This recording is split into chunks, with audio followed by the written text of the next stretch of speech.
Narito ang ating latest satellite image kung saan yung axis ng shear line ay bahagyang umangat at nakakaapekto na sa silangang bahagi ng Southern Luzon at Visayas at Northeast Monsoon naman ang nakakaapekto sa nalalabing bahagi ng Luzon. Inaasahan nga natin itong shear line patuloy pa rin magdadala ng maulap na papawirin, kalat-kalat na pag-ulan at mga pulupulong kidlat at kulog sa lugar ng Visayas, sa may Bicol Region, sa may Quezon, sa Marinduque, sa may Romblon, at pati na rin sa may Oriental Mindoro. Kaya yung ating mga kababayan na inuulan ng mga nakaraang araw pa ay pinag-iingat nga sa mga banta ng pagbaha o hindi kaya pagguho ng lupa.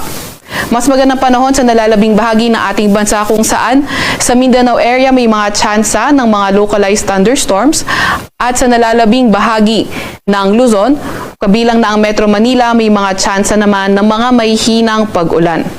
Sa kasalukuyan, wala naman tayong minomonitor na low pressure area or bagyo sa loob or malapit sa ating Philippine Area of Responsibility. Gayunpaman, base nga rin sa ating tropical cyclone threat potential, hindi natin tinatanggal yung tsansa na may low pressure area na mabuo in the next few days at yung pagpasok nga nito not ruled out din in the next few days. Kaya patuloy tayong mag-antabay sa mga ilalabas na update ng Pag-asa.